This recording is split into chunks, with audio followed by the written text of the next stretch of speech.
why the U.S. and the Philippines are forging closer military ties. Welcome to VOA Asia Weekly. I'm Chris Casquejo in Washington. That story is coming up, but first making headlines. North Korea fired an intercontinental ballistic missile Thursday, U.S. officials said, prompting emergency alerts and evacuation warnings on Japan's northernmost main island. A South Korean Defense Ministry official later told VOA that the missile likely used solid fuel and appears to be a new type of weapon the North has not launched before. Myanmar's ruling military said on Wednesday it attacked a village gathering organized by the junta's opponents. The military's airstrike killed at least 100 people, including women and children, on Tuesday, a resident told VOA. A senior official from the South Korean president's office said Tuesday that South Korea and the U.S. agreed that leaked U.S. intel documents, including parts purportedly of internal conversations between South Korean presidential officials, were partially fabricated. South Korean President Yoon Suk-yeol is scheduled to meet with U.S. President Joe Biden in Washington later this month. U.S. Secretary of State Antony Blinken welcomed Bangladesh Foreign Minister Abdul Momen to Washington for bilateral talks Monday. According to the State Department, Bangladesh is the largest recipient of U.S. assistance in Asia, aid that helps to boost sustainable agriculture and food security in a nation where some 35 million live below the poverty line. Taiwan's pro-independence ruling Democratic Progressive Party nominated Vice President Lai Ching-te as its candidate in the 2024 presidential election. Current President Tsai Ing-wen is constitutionally barred from seeking a third term.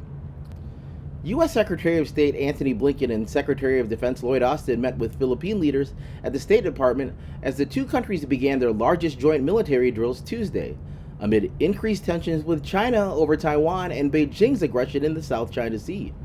VOA Pentagon correspondent Carla Babb has details. U.S. and Filipino soldiers launched Balikatan military drills in the Philippines as leaders from the two nations met in Washington for the first such talks in 7 years. At today's meeting, we redoubled our commitment to modernizing the Philippine-U.S. alliance, recognizing that our partnership will need to play a stronger role in preserving an international law-based international order. I'm excited about the ability to increase interoperability and look forward to continuing our great work together. Those words are a far cry from the state of U.S.-Philippine relations just 3 years ago, when then President Rodrigo Duterte openly disapproved of the military alliance. The U.S.-Philippine alliance is really having a once-in-a-generation moment right now, where both sides have realized, maybe for the first time in a couple decades, that they really need each other. The Philippines is among the least developed of America's military allies in the region, and it faces an acute threat from one of the world's most powerful militaries, China. For more than a decade, 3 Philippine presidents now, Beijing has just refused to give the Philippines some breathing space in the South China Sea.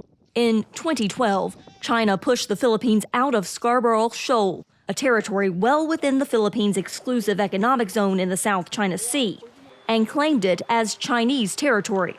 Both sides have militarized islands in the South China Sea and are in constant conflict.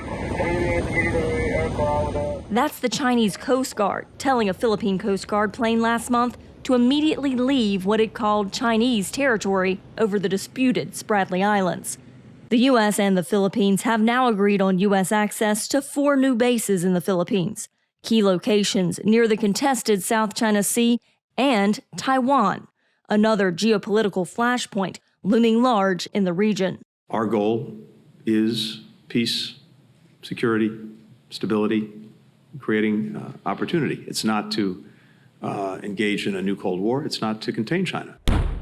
China completed 3 days of military exercises around Taiwan on Monday, which included a drill that simulated precision strikes on the island. The Chinese Communist Party has vowed to control the democratic island by 2027, using force if necessary. Carla Babb, VOA News, Washington. Finally, Taiwanese are rushing to buy patches worn by their Air Force pilots. The patches show an angry Formosan black bear punching Winnie the Pooh, an internet meme representing China's President Xi Jinping.